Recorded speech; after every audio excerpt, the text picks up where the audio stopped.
Welcome to our AAD session this evening on sonic environments, exploring the potential listening, which is hosted by CUBE, the Center for Urban and Built Ecologies at the School of Art, Architecture and Design here at London Metropolitan University. My name is Joseph Kohlmaier. I will be chairing the presentations this evening and introduce our speakers, who are Johanna Hällsten and Julia Udall, Jon Orlek and Alex DeLittle of Sonic Acts of Noticing. To begin this research seminar, I would like to bring a voice into this room. Like our speakers this evening, this is a voice of a radical interdisciplinarian and economic and social theorist, prolific writer, politician. He was a civil servant, activist and educator. And for those who work in the context of sound, maybe a sort of prophet. And this is the voice of Jacques Attali. I'll be reading a few very short paragraphs from the opening of Attali's 1985 book, Noise, The Political Economy of Music, where he writes, "For 25 centuries, Western knowledge has tried to look upon the world. It has failed to understand that the world is not for the beholding. It is for hearing. It is not legible, but audible. Our science has always desired to monitor, measure, abstract, and castrate meaning, forgetting that life is full of noise and that death alone is silent. Work noise, noise of man and noise of beast, noise bought, sold, or prohibited. Nothing essential happens in the absence of noise. Today, our sight has dimmed. It no longer sees our future, having constructed a present made of abstraction, nonsense, and silence. Now we must learn to judge a society more by its sounds, by its art, and by its festivals than by its statistics. By listening to noise, we can better understand where the folly of men and their calculations is leading us, and what hopes it is still possible to have." He then continues to say, music, or let me say sound, is more than an object of study. It is a way of perceiving the world, a tool of understanding. Today, no theorizing accomplished through language or mathematics can suffice any longer. It is incapable of accounting for what is essential in time, the qualitative and the fluid, threats and violence. In the face of the growing ambiguity of the signs being used and exchanged, the most well-established concepts are crumbling and every theory is wavering. The available representations of the economy, trapped within frameworks erected in the 17th century or latest toward 1850, can neither predict, describe, nor even express what awaits us. It is thus necessary to imagine radically new theoretical forms in order to speak to new realities. Music, the organization of noise, is one such form. It reflects the manufacture of society. It constitutes the audible waveband of the vibrations and signs that make up society. An instrument of understanding, it prompts us to decipher a sound form of knowledge. I think these words are a very good starting point to go on a journey with practitioners for whom this charge of sound as a transgressive force that is alive and full of hope seems to be central. Sound in the work of our speakers this evening seems to oscillate somewhere between different states, between phenomenon, metaphor, paradigm, now a tool, now a material, now a subject. But above all, sound is something that situates people in place and time, in acts of performance that tie and tangle artist and audience in a sort of civic knot, acts of active perception and production that have the ambition to transform the city, advocate for social justice, construct alternative histories, and a new poetics of relation. And these speakers are Johanna Hällsten, who's senior lecturer in fine art and our course leader for the BA in fine art here at London Metropolitan University. Johanna's work is interdisciplinary and often collaborative, and it explores how movement and sound create space or spaces, and how these spaces in turn create social encounters within the human and animal worlds, engaging in discussions around citizenship and voice. Her work, which has recently been performed at Nottingham Contemporary, I think we're going to see footage from this performance, and which amongst many other places has taken her to the Venice Biennale in 2019, is, she says, situated within and tests the boundaries between environmental aesthetics, soundscape studies, music and philosophies concerning translation, space, duration and movement. Johanna is interested in the perpetual cycle of translation between words and speech, speech and the visual, visual and auditory, auditory and so on, where interpretation systems are being unraveled and reassembled again.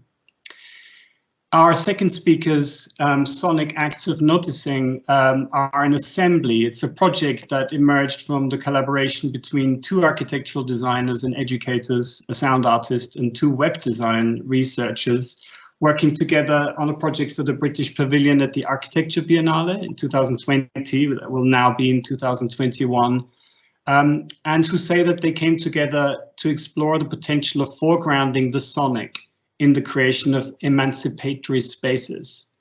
Sonic Acts of Noticing operates at the intersection of practice, teaching, research, the material, sonic and virtual, in order to find modes and sites of intervention, they say, that will support collective learning and transformative change. With us this evening from Sonic Acts of Noticing are Julia Udall, who's a senior lecturer in architecture at Sheffield Hallam University, where she leads the fourth year of the M.Arch, and is director of Studio Polpo. Jon Orlek, who's also director of Studio Polpo and an associate lecturer at Sheffield Hallam, and Alex DeLittle, a postdoctorate researcher at Leeds and Nottingham, and an honorary fellow at Goldsmiths, and a prolific sound artist and composer who I had the pleasure to work with. So this was my introduction. The speakers will have 20 minutes each. The presentations will run back to back, and we will then open the space for discussion. So thank you very much for coming. I hope you enjoy this evening's presentation, and if maybe Hannah could help us get the show on the road.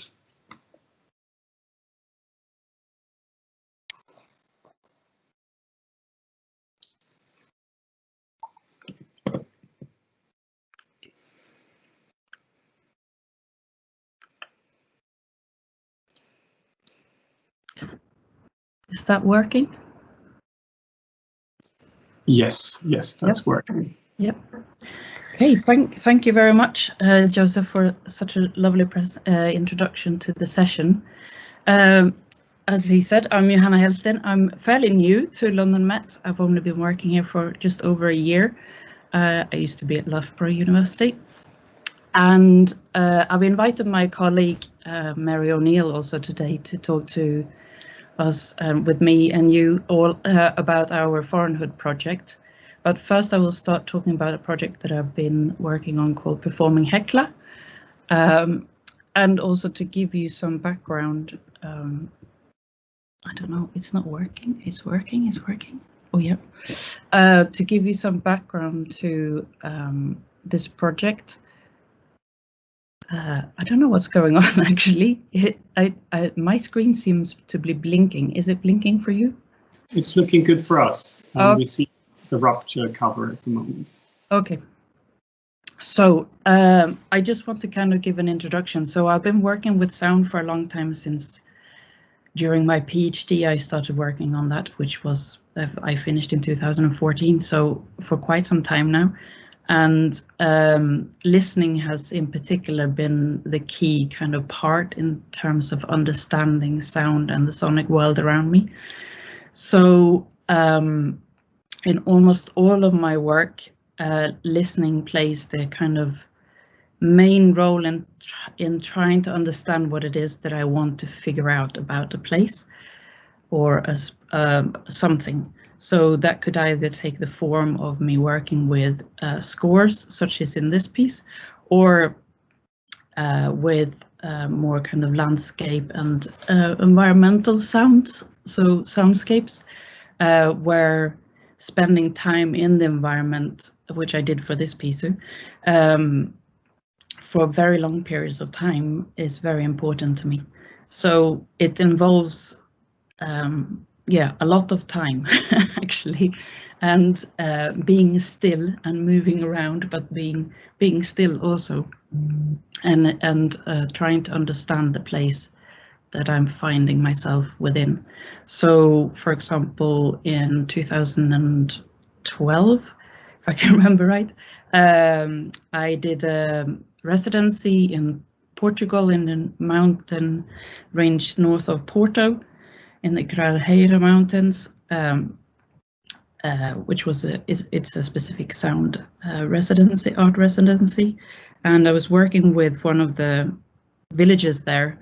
And the project is called Everyday Material.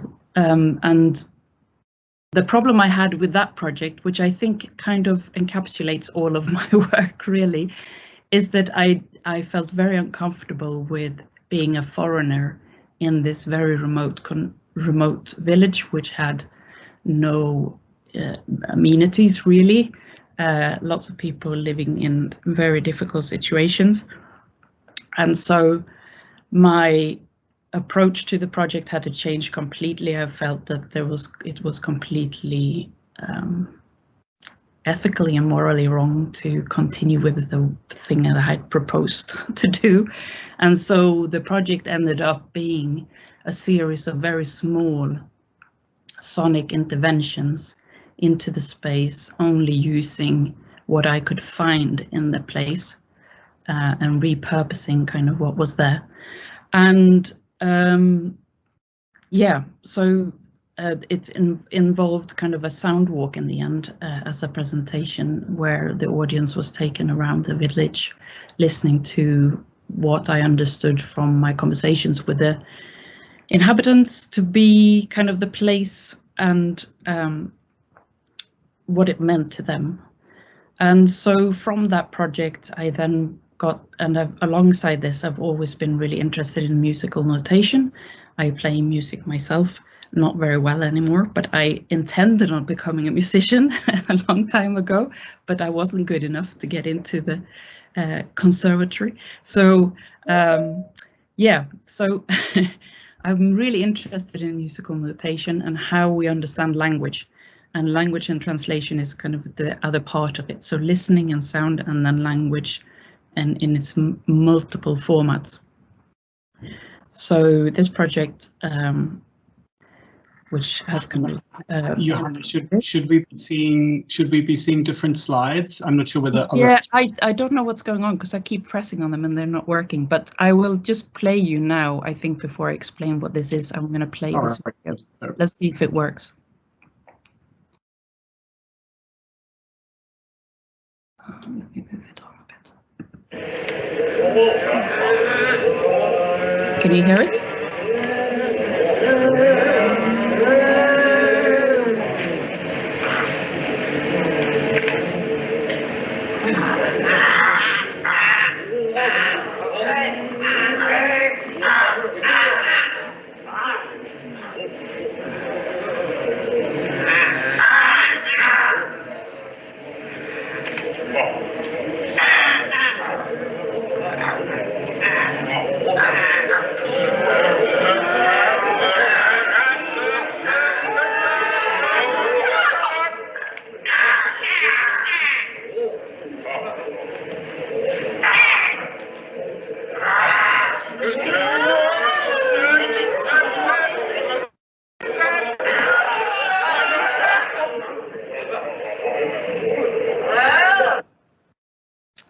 So I will move on to the next piece because this project involves two pieces, and I'd like to just mention in between that this first score was made in Iceland for an Icelandic choir called Hjólmiki, which is a classical choir. This is not them. This is Juxtavoices from Sheffield. And so this is the first score, which is based on a series of recordings that I made in Iceland, found recordings and some other recordings I did of animals, which I then draw up kind of several processes of translation that the work goes through, and then so into semiotic and so on. And so then the work moves on to become these kind of visual moving scores. And the first one, second one is a reaction to the first one.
So I will stop sharing that for a moment and just kind of give some key comments, which so it's a 10-minute, it's 2 times 10-minute performances, and the first score I found was too simplistic. It did not create what I wanted it to create for the performers to perform. So I'm really interested in how the performers can, or singers, performers, the noise choir, the anti-choir, can interpret the score and listen to each other at the same time. So there's a kind of both of a translation process going on at the same time as they are having to pay attention to each other. So it's a going between back and forth between your own voice and your own kind of generation in relation to others, but also trying to pay attention to what is happening on the screen. And it is not, they only really test this out like maybe once before they perform it, so they have a sort of an idea of what's going to happen. But there's no instructions from me. I leave it completely up to them to react to the score. And so I'm interested to see with this piece, because this is based around volcanic explosion. It's quite exciting that actually there's a volcano right now in Iceland, and I really would love to be there.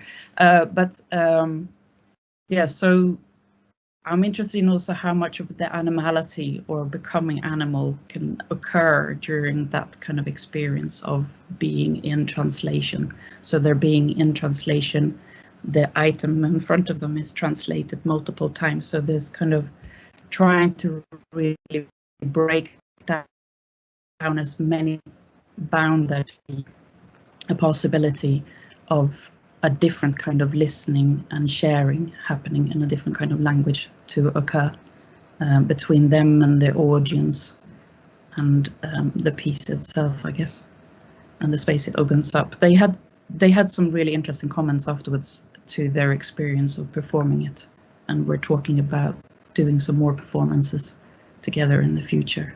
So that's exciting. But that leads on to my work with Mary on foreignhood, I think, in terms of the act of understanding and listening, and I think only truly through listening carefully. And I'd like to just share a quote which I always share. It's kind of like my mantra from Jean-Luc Nancy. To listen is to be straining towards a possible meaning, and consequently one that is not immediately accessible. And I love this book. It is like a mantra for me, I think, and so that in itself being foreign, and we were working on this with Brexit, but I should hand over to Mary because really we've been working on it together, and I would love for you, Mary, to say some words about it. But yeah, as two foreigners living in the UK leading up to Brexit, I think this is where the project comes from, really. So Mary, please. Hi. Can you hear me? Yes. Do you want to play a tiny little bit of the sound piece? Yeah, I can do that. Hold on.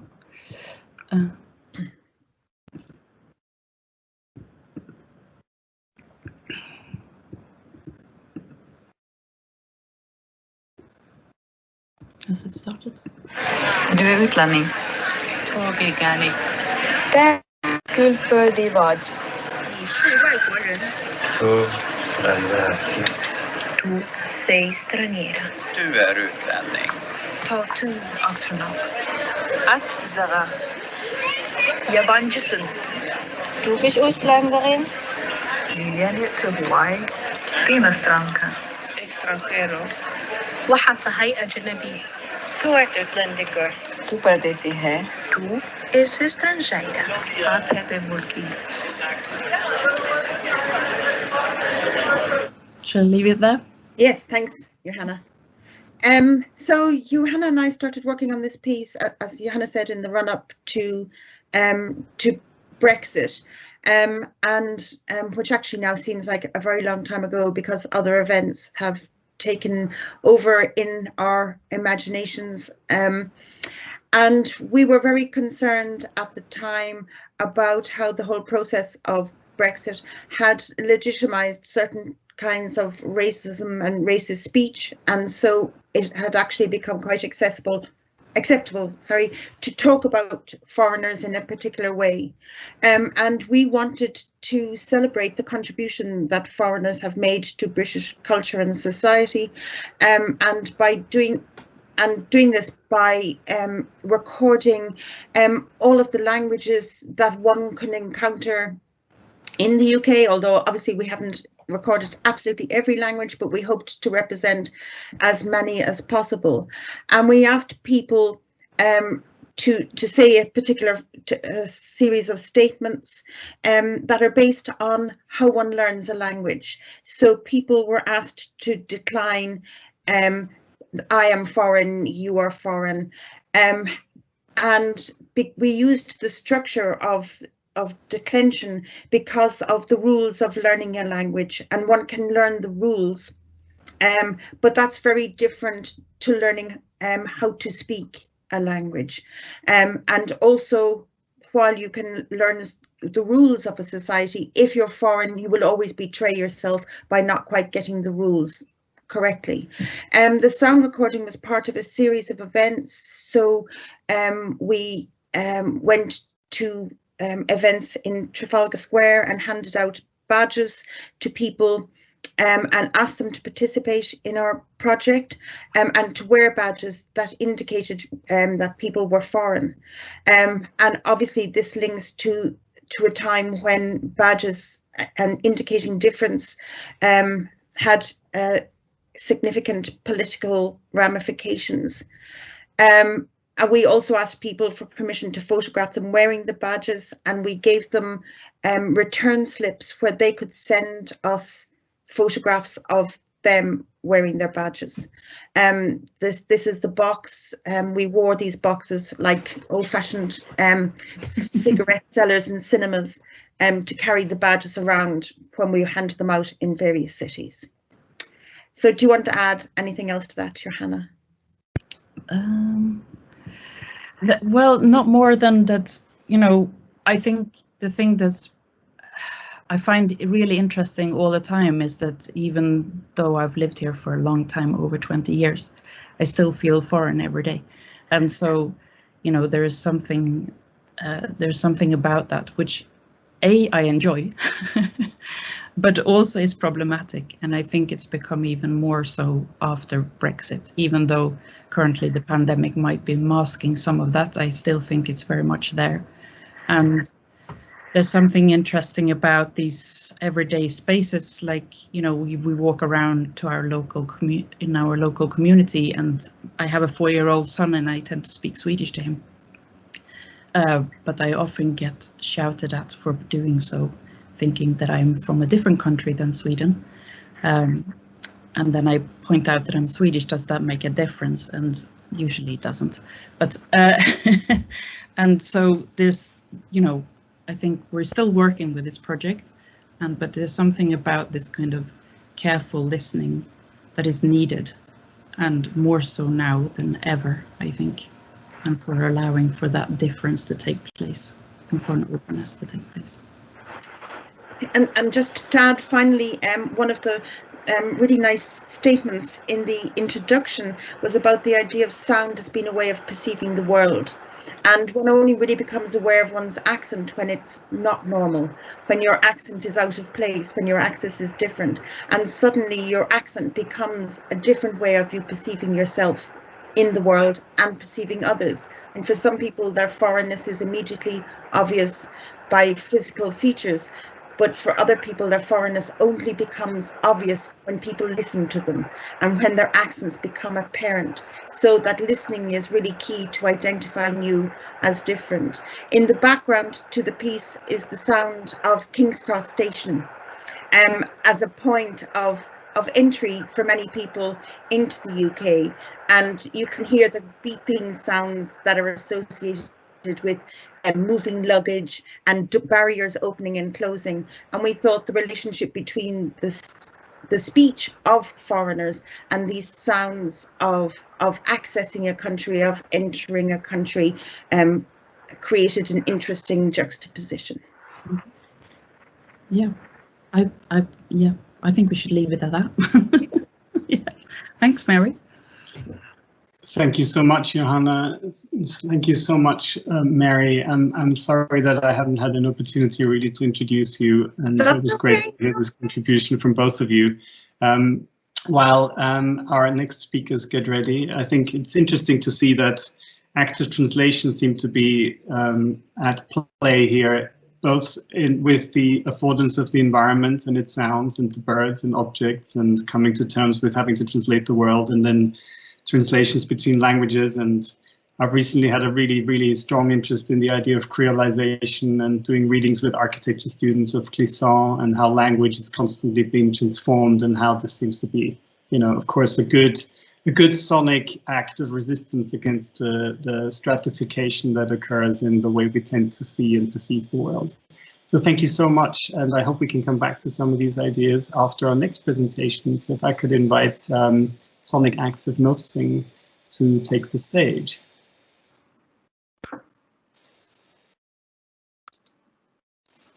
Great.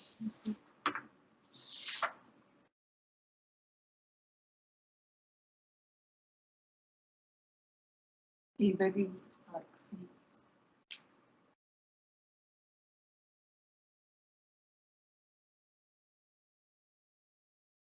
Alex? Sorry, can you see that? Yes, we can see the presentation and hear you. Are you ready to start, Alex? Are we going to do the video first? Yeah, we can do. Okay, great. Right, let's go.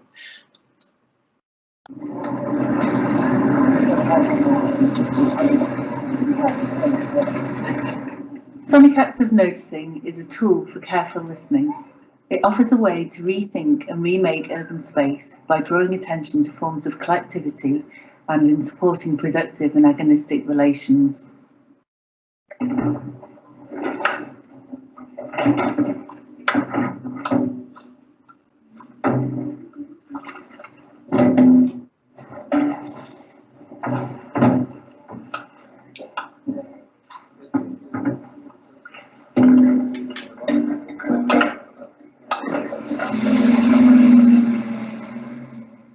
We prototype an interactive audio-textual environment where sound compositions comprised of field recordings from 3 patches in Sheffield, UK, collide with textual artifacts that are temporally coded to the audio.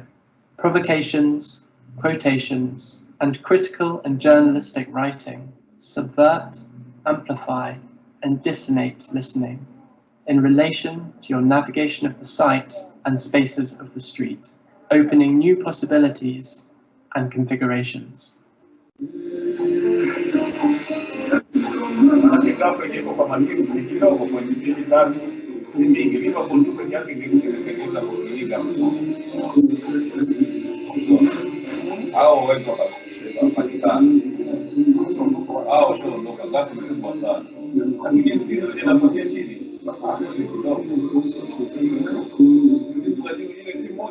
Following multi-species anthropologist Anna Singh, we conceive of space as patch, an open-ended assemblage of human and non-human activity.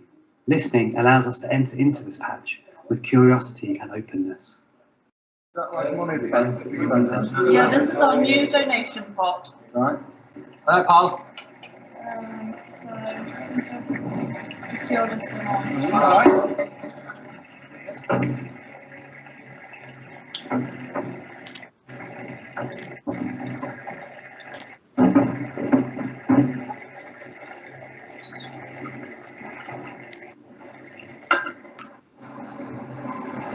In the case of the barbers, pavements and cafes we visited, we gained insights into some of the multi-layered acts of mutuality, generosity and hospitality that exist in high street spaces.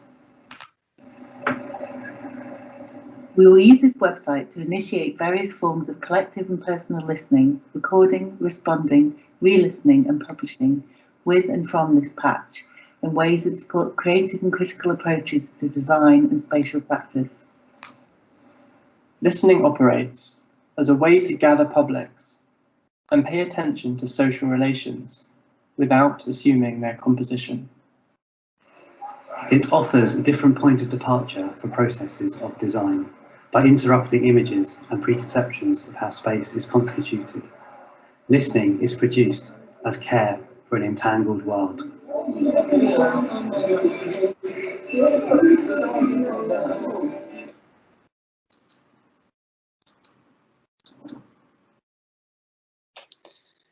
Thank you, Julia. That's great. So following on from what has been a really great introduction and then an excellent first presentation, I wanted to start a little bit with the framing of this project within the deep listening tradition. And I think there's some interesting points about listening opened up by Joseph on Atali and by Johanna on John Nancy. So here we build adding a third kind of thinker on top of this idea of listening. Our work pursues the potential of careful listening as a way to rethink and remake the spaces of the city in ways that draw attention to forms of collectivity and mutuality and support productive and agonistic relations. Following Brandon Nobel's identification in his 2018 book, Sonic Agency, of the potential of the sonic as a means for enabling new conceptualizations of the public sphere and expressions of emancipatory practices. We operate in the context of declining high streets, rising house prices, and increasing privatization of public space. We ask how listening might be productively practiced in ways that emphasize care and create possibilities for collaboration and support.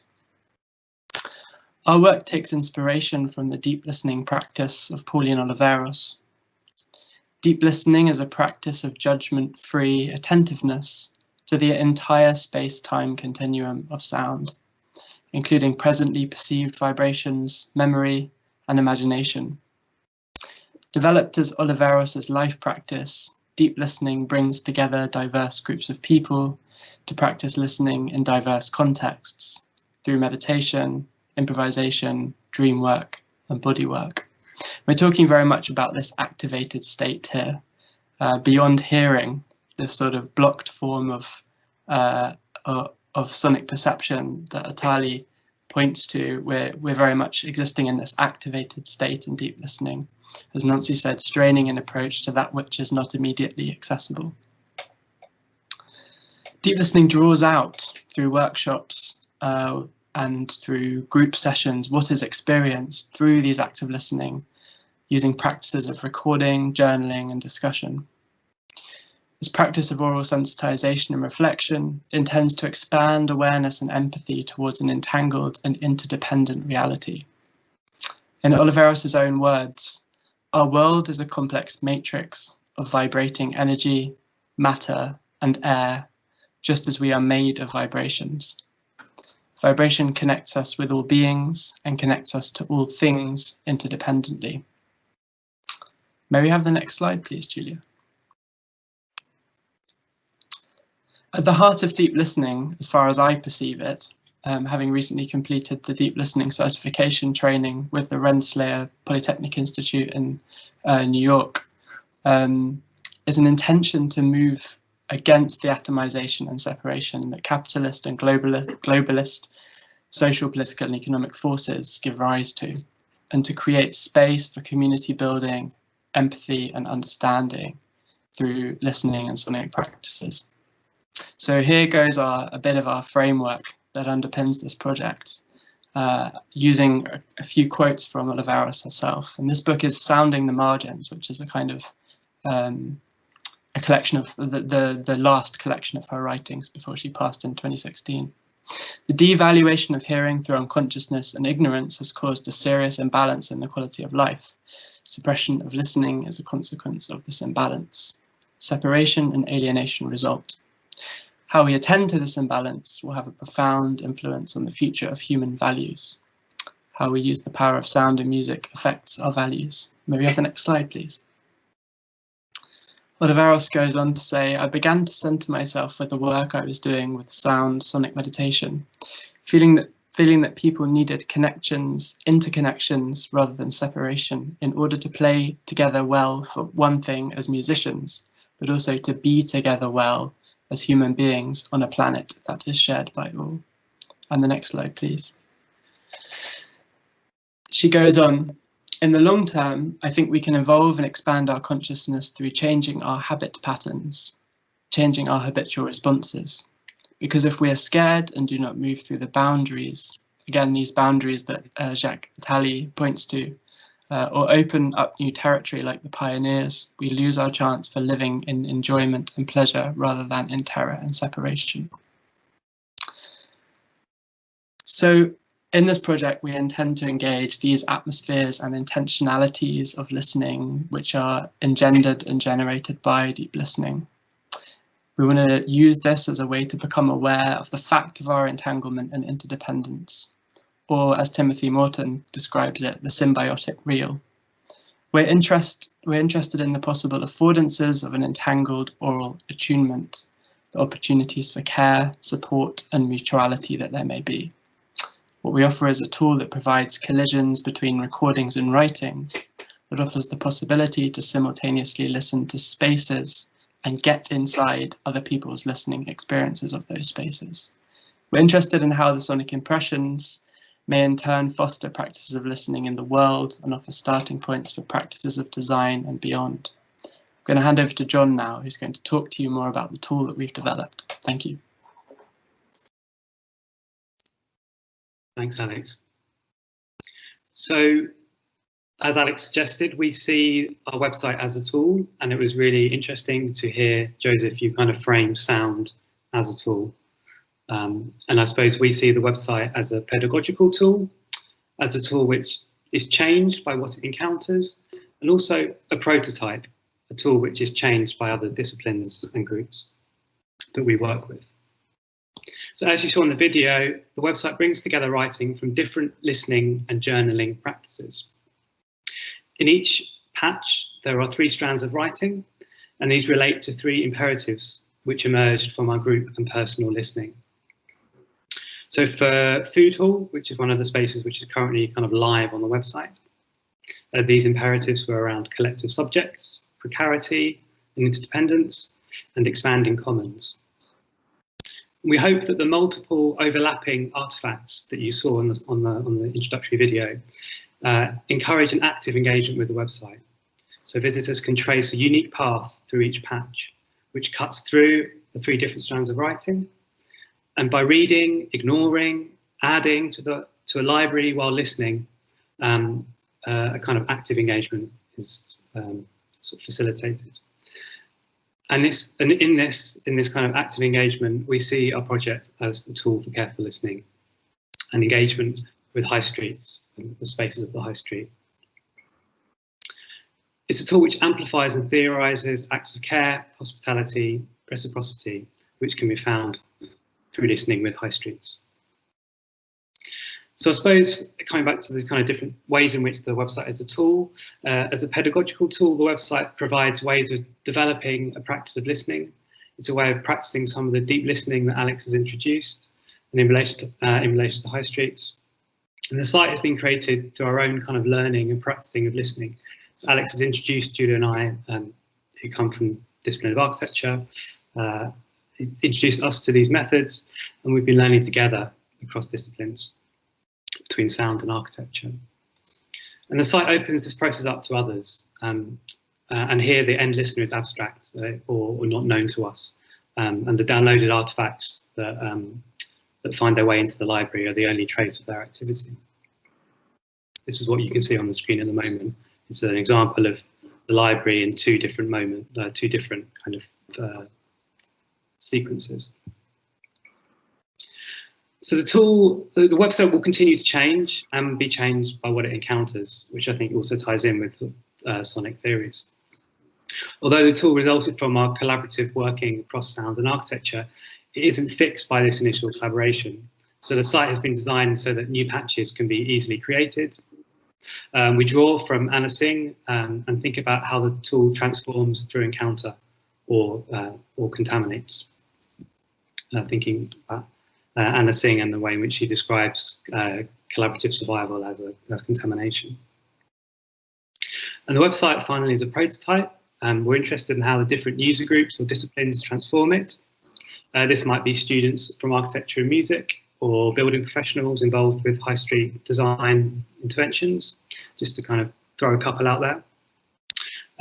But my point is that with others, we can move to new sites, say, for example, by listening with formal public squares rather than high streets. Soundscapes might be collaboratively produced, and listening workshops could result in a kind of wider polyphony of coded voices and journaling. But collaborations could also result in more significant applications, changes or developments. We'd like to explore how the tool might proliferate in much more significant ways. While we don't yet know what these might be, they will continue to be guided by listening practices and methods across sound studies and architecture. The tool will continue to be a pedagogical tool for ourselves as we develop it with others.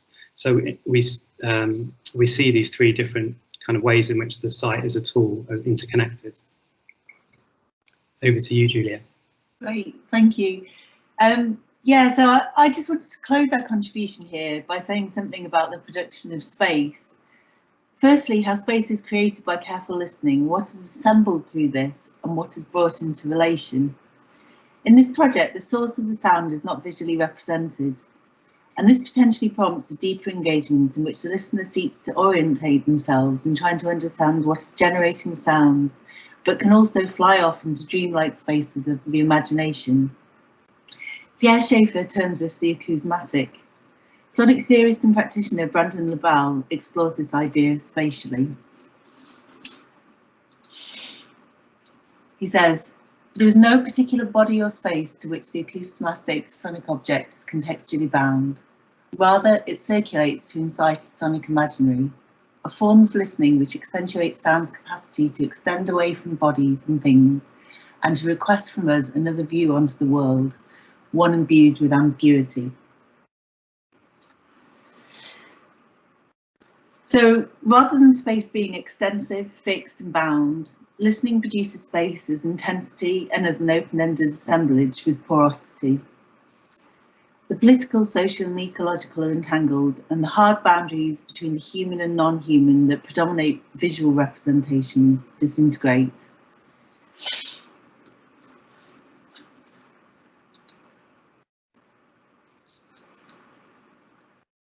Jane Bennett tells us, through sound, through the various refrains we invent, repeat and catch from non-humans, that we receive news of the cosmic energies to which humans are always in close molecular proximity. So in our collective listening to Food Hall, for example, I became aware of the revving of engines whilst analysing conversations about politics, my ears following the running water down the pipes and off to the sea, yet also overhearing the intimacies of flirting around a bike repair workshop. So the forms of noticing that we seek to engender ask us to pay close attention to the possibilities of the social without assuming how it's composed.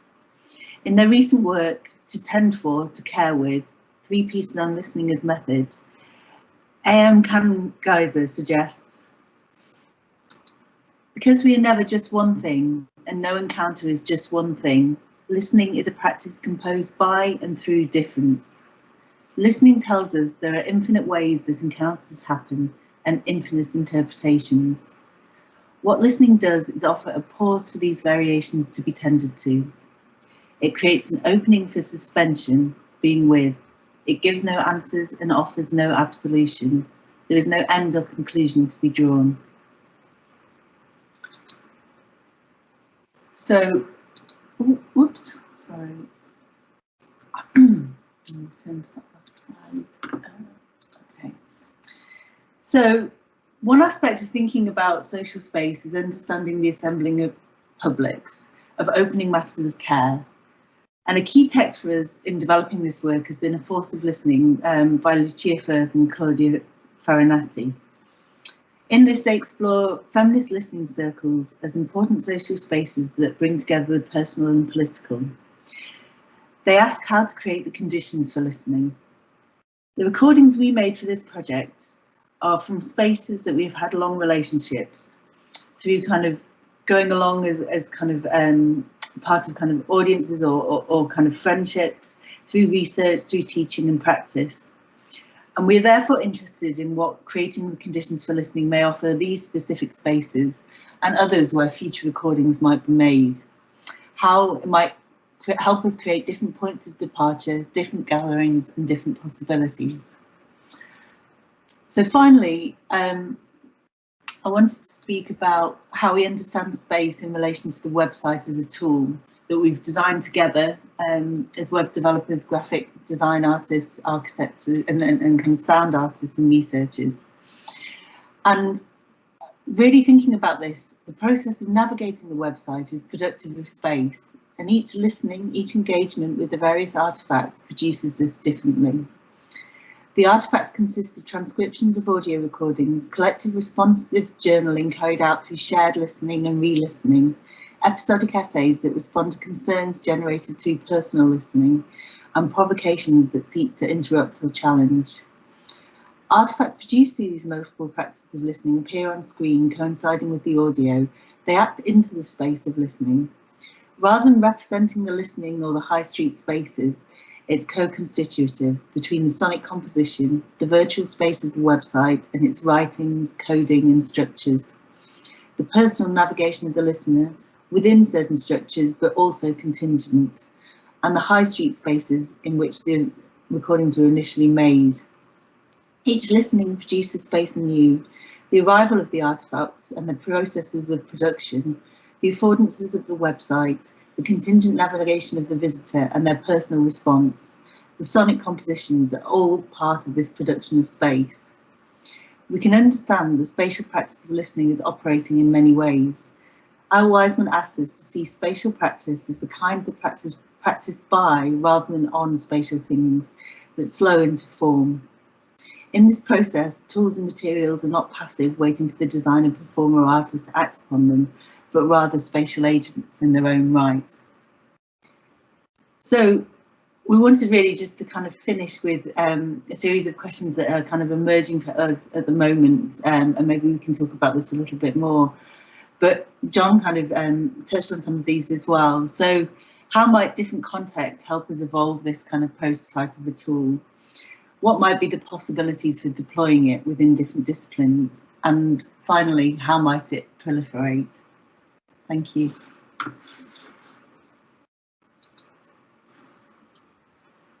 Thank you so much. Thank you for two really interesting presentations. We will we'll open the floor to questions in a moment. I will maybe start with a short provocation. I will also invite Beatrice Di Carli, who is a senior lecturer and researcher at our school, and who has curated and brought together these really wonderful positions for our AAD session this evening. But I would like to start by saying that there are of course strong parallels between these two practices, which we heard about. In one, I think the sonic or sound or listening is an embedded element of a very diverse practice, but there is certainly a focus on it. And I know that also Johanna and in her work singles out the voice and active listening and performance. In the second presentation, it feels that sound and listening has a much stronger position as a paradigm, as something that, you know, opens up a new dimension of, say, social reality. So I think maybe if I may start with a small provocation, because anybody who talks to me about sound and sound studies, sound art, the first place I sent them to is Tim Ingold's Against Soundscape, which is a very short polemic that argues that, you know, you can't slice up reality according to our senses. Why do we talk about soundscapes? That's not how we experience the world. We are completely embedded in it, and so on. So I think my question to both of you is what you see is the productive power of singling out sound and listening versus just being in space with people. Why is listening versus, say, spectatorship? What are the qualities? Why should we, and do we still uphold these differentiations in order to say that these are handles for us to change things? So I'm really interested in why, for both of you, maybe if we can start with sonic active listening and then hear from Johanna, this emphasis on listening and sound still needs to be there until we can hopefully let it go one day, if we ever can. You know, we taxonomize and we humans do it this way, but what is this charge and why are you so persistent on listening, so to speak? I wonder if I should jump in on that one. I agree with all of these things that you're saying, Joseph. I think it seems clunky and blunt to pull out listening as the you know, to use this kind of visualist culture as a straw man and to pull out listening as that kind of potential savior. But at the same time, it's important to be aware of the context that we live and operate in broadly. And I think you introduced that really well at the beginning with Atali. Another person who does that expertly is Yuhani Palasma in his book on sound and architecture, where he kind of highlights that our Western cultural epistemology since the beginning has been grounded in this visualist practice. We can build this picture of the ways of knowing and being that, the ontologies and epistemologies that are articulated by that. But I think it's important to know this, but not to use it as a straw man necessarily. But to ask ourselves within this context, how might we find ways around this? So we're not maybe talking against soundscape, against, again, a potentially visualist term for thinking about sound, but rather forwards and through sound towards a more joined up a productive sensory whole. So maybe sound as a way to disturb an imbalance, a route to a potential future that is more balanced in different ways. I think I'll probably leave it there. There's much more to stem from this, but yeah, I'll leave it there for now. Johanna and Mary, I wonder what you think the potential of listening, what your opinion is on this matter.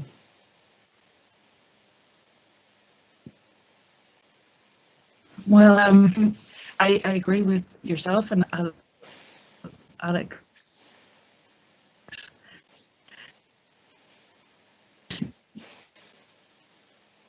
The connection's very bad, I think.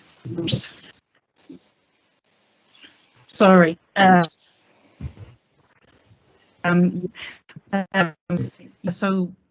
I guess to sound like a proper old-fashioned phenomenologist, I guess I don't see sound or listening as something that you do only with your ears. It is something you do with your whole being and as connected to something, which might come across as maybe a little bit hippie too. But I do fundamentally think that I see listening as something which is beyond just dealing with sound. It's to do with an openness and a comprehension of something which is other, or trying to figure out what it is that you were dealing with, whether that is actually something visually or sound related, but that it is a seeking. So for me, listening is so I see it more as that rather than a sensory thing, if that makes sense. So I don't know if it makes complete sense. It makes complete sense, and it reminds me of a quote that I often pull out from Joseph Kohlmaier, who says that you hear a sculpture before you see it. So I mean, these are two both really valid positions.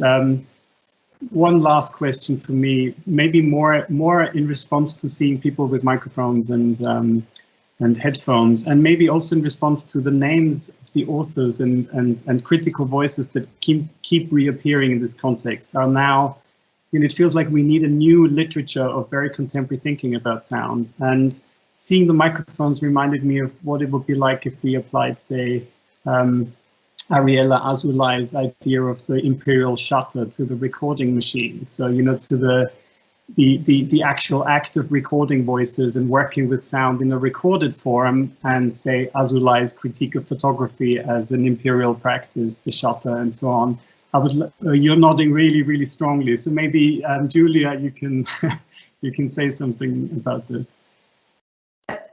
No, I'll hand back over. We just had a very similar conversation in some kind of teaching session earlier this week. So it was, very interesting kind of comment. Don't have much to say. Well, actually, I think it would be really great, Beatrice, if you have a question, and thank you again for bringing us together here and for inviting me to join this. And then please, if the audience, you can start typing maybe also in the comment field. I'd be very happy to read out questions, or if you feel like putting your hand up, you're very, very welcome.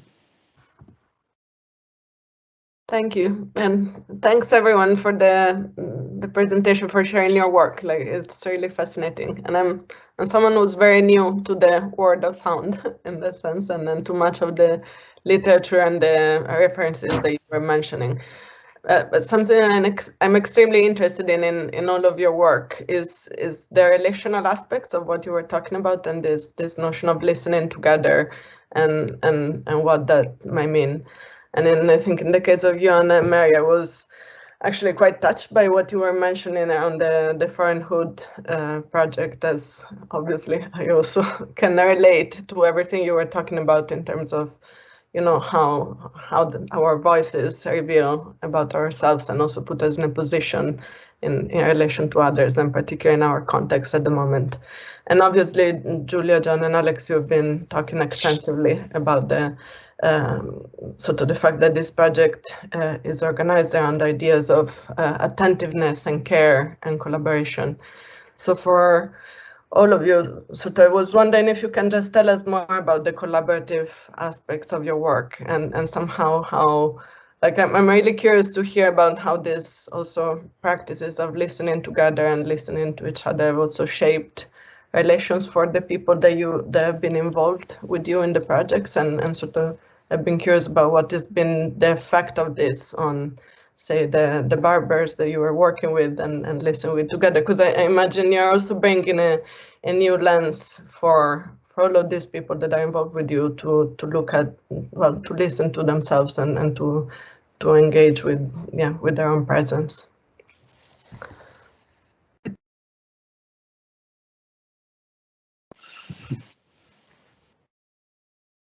Johanna, maybe you can start.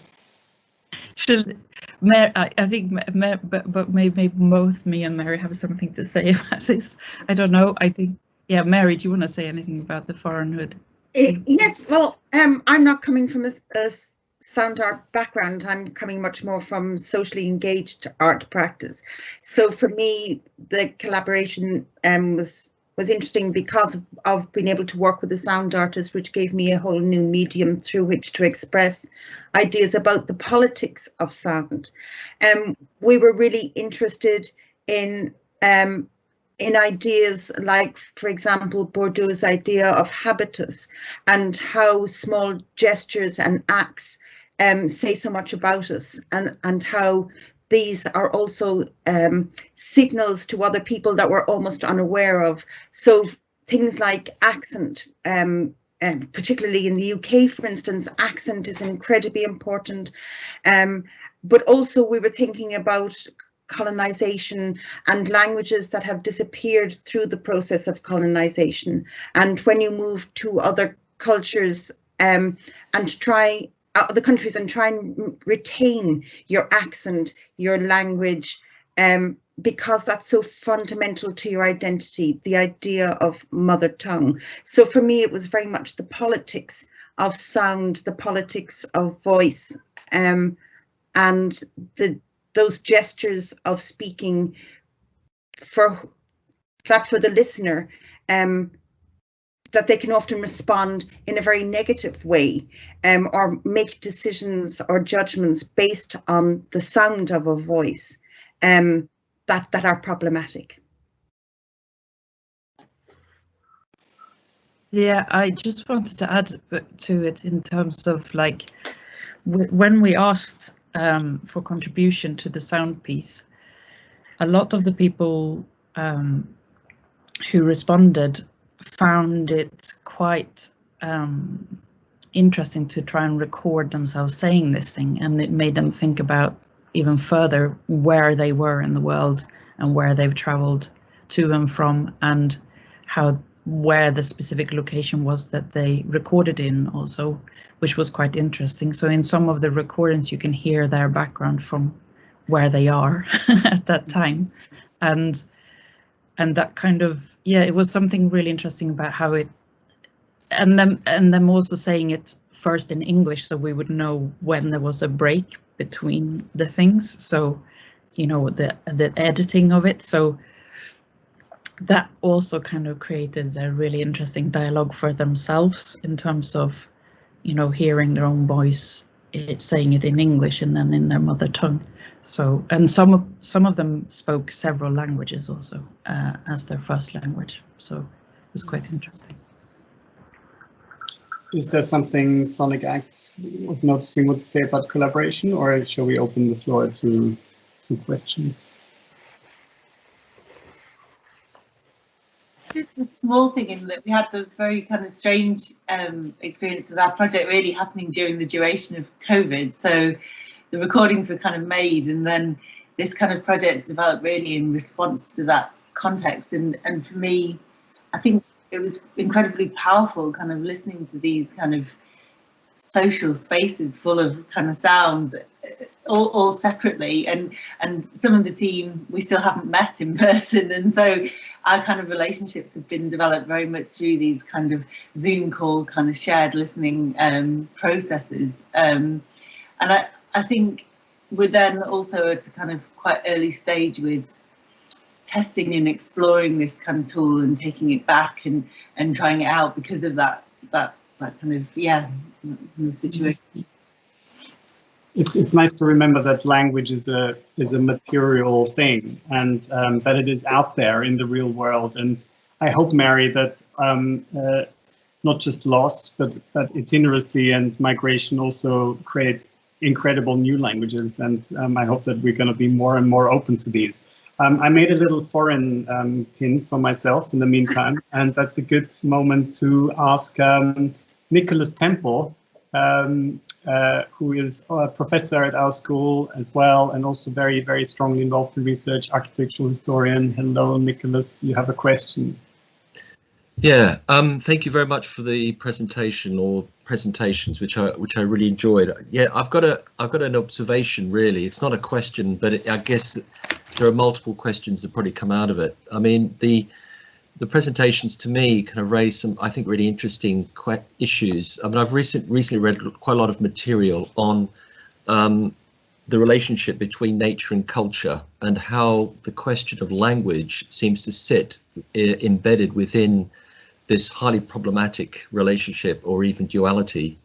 And looking at the presentations, the key thing to me that seems to be, you know, the issue, particularly in the context of this idea of the devaluation of listening, is this question of attunement or the lack of attunement. And it seems to run throughout the kind of discourse, the discussion about what does that mean, one's attunement to the world of sounds. And I guess the other closely related question, the issue that's connected to this question of attunement, is the relationship between sound and noise. You know, in the age of technology and production, this idea of sounds that are deemed to be nuisances that we just try to forget, or we shun, and how that is actually figured in our understanding of attunement seems to me to be kind of really quite fundamental. But there are three levels here that I'd just like to open up and just to kind of present here in response to the lectures. One is this issue of attunement in the context of foreignhood. One of the things that seems to me to be really, really fundamental, actually, I think, to a lot of aspects of contemporary culture, it's something that Alberto Pérez Gómez, a well-known architectural historian, highlighted, is our kind of resentment, if you like, towards foreign languages generally. And when foreign languages are spoken in public, there is a tendency, particularly in the, let's say, in the dominant kind of English-speaking world, to shun them, to treat them like noise, a bit like tinnitus. So we see it as a kind of problem. And this question of foreignness manifested through foreign languages, because of course language is the gateway into culture. You know, it's the main entrance, it's the front door essentially. And that idea of a kind of resistance or lack of attunement to language is essentially closing the door and actually not actually entering into other cultures. So I think this is one of the most fundamental problems actually about modernity in many respects. We have so many languages around us, and yet we just don't listen. We don't actually, not necessarily we speak the languages, but we are attuned to the nuances of different languages that we hear on a train or hear on the street, or we just watch on television. So that, I think that's one of the first issues. The second one is related to the issue of attunement in the context of dialogue, or broadly this idea of reciprocity. The issues about does nature speak, or does the earth speak? Does the earth have a language? The idea that, and this is something which is also a subject of huge discussion, and it kind of relates a little bit to Johanna's kind of presentation. It reminded me of this whole issue about animism, and the idea that, you know, when you listen to something, are you also inadvertently engaging in some kind of latent dialogue? And again, this is a subject which is being discussed and debated a lot. You know, is nature, do we have a dialogue with the natural world, if indeed exists? And if so, then how does that communicate through the agency of sound? And the third one, which actually where these things come together in various ways, is the issue of temporality. I don't think any of you have really talked about temporality of sound, but it reminds me of a recent book that came out called, it's called The Noisy Renaissance, and it's all about this idea of the sonic topography. And it's a really interesting study about bell ringing in a city and the idea of the spatiality and dimensionality of sound in different contexts of the city. So you listen to a sound, you know what time of day it is, you know what that sound is, you know that bell is telling you it's a court hearing, you know, it's a place of worship, it's a ceremony, it's an event, juxtaposed against the idea of public speaking. So this idea of the sonic as a temporal dimension is something I think we've completely lost in our culture. So they're just kind of three observations, really. Mm-hmm. I'm not sure whether we've lost it, but thank you, Nick, for laying out a new landscape here. The last one takes us straight to one of Johanna's favorite authors, Nancy, who's written about bells a lot. Eduardo Kohn and How Forests Think could get you to think a lot about like how languaging ripples from people to objects. And the first thing you said, Nick, was interesting, reminded me of Delanda talking about language as, you know, if you put yourself into the Middle Ages and you imagine moving through Europe, you would just like naturally change your language. Whereas you're talking about these extremes that we experience today because so many languages coexist right next to each other and we don't actually experience this natural shifting from one language to the next. So yeah, have our speakers got comments in response to this extensive analysis? Thank you. Yes, Alex? Just some like quick responses really. Duality is an interesting point that you drew up, and there's a lot of debate in sound studies about duality, which is also bound up with this phenomenology materialism axis upon which we are all situated somewhere, I think. And there are some really interesting critiques of kind of male-dominated approaches to sound studies. So Annie Goh is a great thinker based at Central St Martin's, and she writes about people like Christoph Cox and R. Murray Schafer and their sonic materialisms. They generate this sort of objectified idea of the soundscape, which is that which is out there, these sounds that happen in nature with a capital N, whilst we listeners are situated externally to it. I think certainly in our project, we really like to base ourselves with people like Jane Bennett, like Anna Tsing, like Pauline Oliveros, who kind of talk about entanglement. Whilst we are phenomenologically situated listeners, we are just that, situated in our particular ethnicity, gender, cultural circumstances with our anthropomorphic affordances, and our listening affords us entanglement within an environment of non-human and human actors. And in our project, we see, coming back to this word of collaboration, listening as a possible form of collaborating with and across differences with these different actors.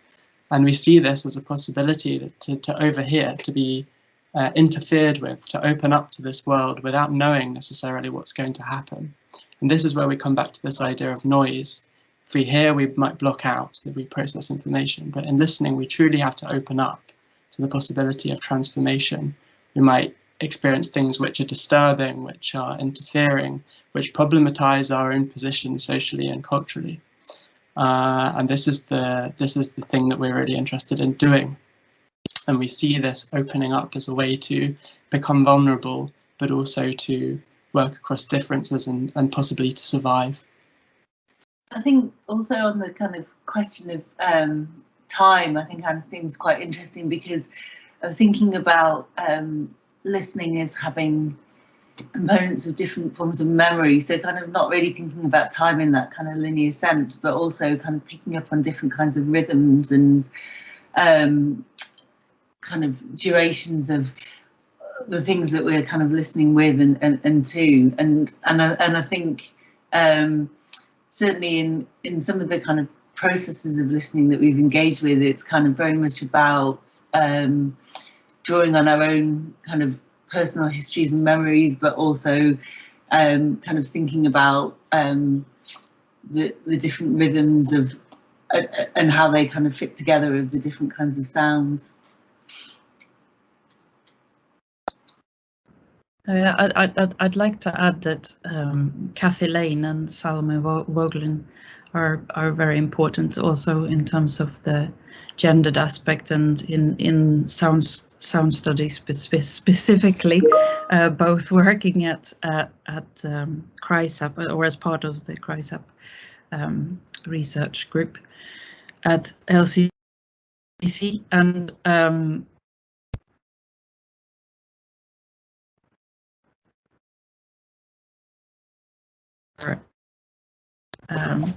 new. We've lost you a little bit, Johanna. Which I haven't finished yet. We've lost you a little bit, but I hope that's okay. If you haven't read it, yeah. So I think this is really good. This the possibility, yeah. Yes. I haven't finished it yet, but I think soon.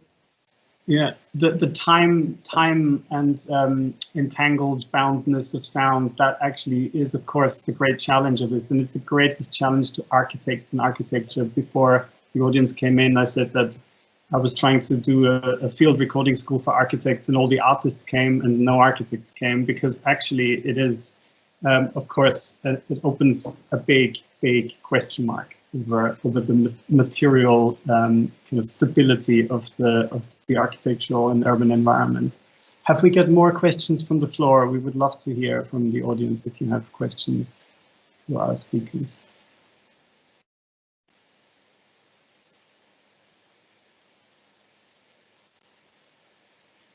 Nobody? Sure? I can see. Yes, great. Sorry, I couldn't see that. Nelly. Hey everyone, sorry I can't switch my video camera on, so you just have to listen to my voice and I suppose guess a lot about me. I'm really interested in, I guess, the notion of listening, like who's listening, how is someone listening, why are they listening, do they have permission to listen, do you need permission to listen? And I suppose the second part of my question, maybe specifically for sonic acts of listening, is the use of audio. I'm really interested in the use of audio because for me it kind of feels like it flattens the platform of how one hears because of the algorithms that constitute the audio itself. For example, an MP3 being designed around certain algorithms, which I think were originally taken from data using possibly all male university students in America. So just any points of interest that you might have on those would be great to hear about. Thank you. Very good questions. I mean, there's a technical question which I'm not going to, I'll leave to someone else. But I suppose in terms of our project, I think what is interesting, I guess, is, and it comes back to what Joseph, you said right at the start, which is that the project emerged out of an immersive installation, which is for the Venice Biennale, and I think. And there, the soundscapes were kind of embedded within furniture objects and kind of surreal type kind of reference points. And I think, yeah, and I think we did speak quite recently about how we've kind of pulled the sound out of this immersive environment of the exhibition, using it as a kind of tool for listening. And actually, maybe one of the kind of one of the next steps might be to think about how it gets returned, how the project kind of returns to more immersive, embedded, embodied spaces, physical spaces. So yeah, I think that's really interesting. I think it's really important point. Can I come back to one of Nell's first questions? Who has the right to listen? And is there, you know, do we have a right to look? Do we have a right to listen? Do we have a right to replay sounds? I think it is a really good question. I don't know whether somebody wants to say something. Alex. Sorry, I know it's a lot of me, but there's a quick one, which is Brandon Nobel's book Sonic Agency speaks to this a lot, I think, especially within this concept of unlikely publics. And he talks about the sonic assemblage through people like Jane Bennett, the idea of the vibrant assemblage, and that distance that's marked by earshot as a potential political arena, and he talks about the kind of opportunities for hearing, overhearing, not listening, who is listening, as a potentially sort of charged and emergent political space. And I'm quite compelled by this idea. And I think the book that Johanna just held up by Salome is another piece of literature which is beginning to add to this body of work within sound studies that kind of maps out this political terrain through different environments and so on. This book, The Force of Listening, does the same thing, well, in a slightly different way.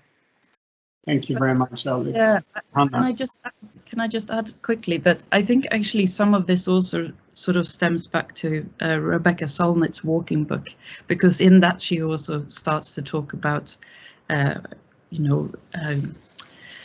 what's it called? Listening. What do you call it in English? Listening in, like, you're being nosy, listening. Eavesdropping, that's it, thank you. Nosy listening, but yeah, and I think Brandon, yeah, he does talk about that, doesn't he, in that book? And there's something really quite interesting about that. I'm very nosy with listening in other other languages and trying to figure out what they are. But I think that I would like to say something about the temporality thing too, if I may. I think it's really important to be able to have the time to actually process the stuff also. So, listening and with there being some time to take on board what is going on and then respond to it. And then also I wanted to bring up with that in terms of time, working with a student currently who is hard of hearing. It's made me acutely aware on a weekly basis that listening isn't something that you can take for granted, and being able to hear things and how we hear things is very varied, and I think it's something that we maybe not are thinking a lot about. I know that John Levac-Drewer is working on this at the moment at Goldsmiths a lot. So there's lots of emerging work actually here in the UK on this, and from DMU. And so that's exciting, but I think it's something to really take into consideration. And I was wondering whether that type of listening or not being able to hear is part of your project, Julia, John and Alex, or not.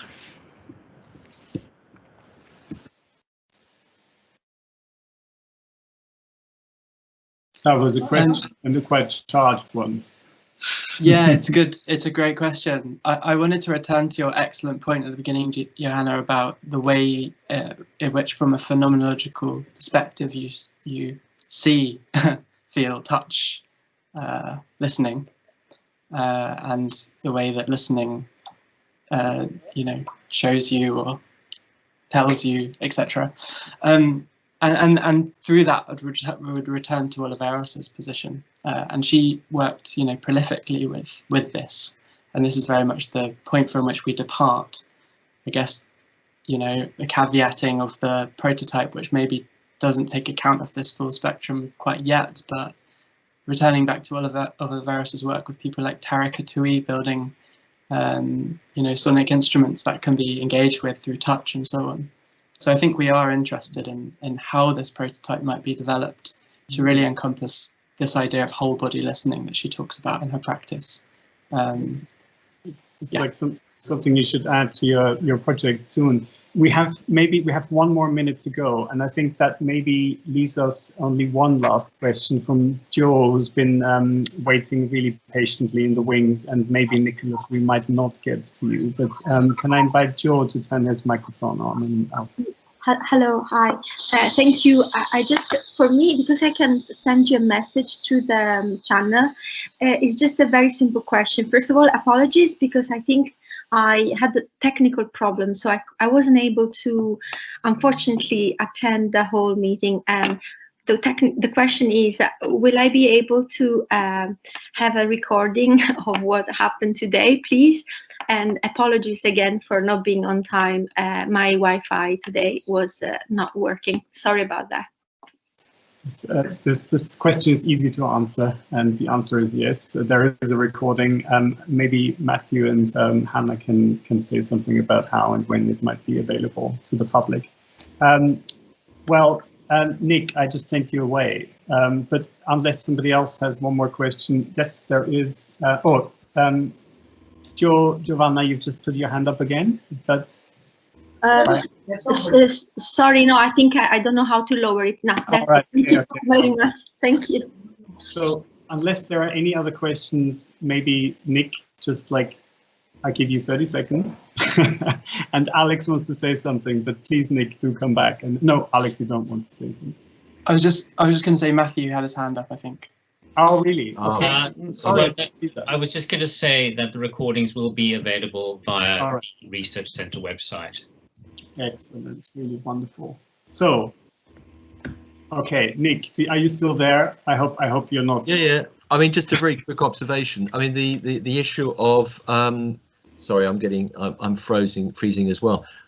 This issue of the kind of visual overload versus the kind of sonic overload, our inability to be receptive, I guess, to sound.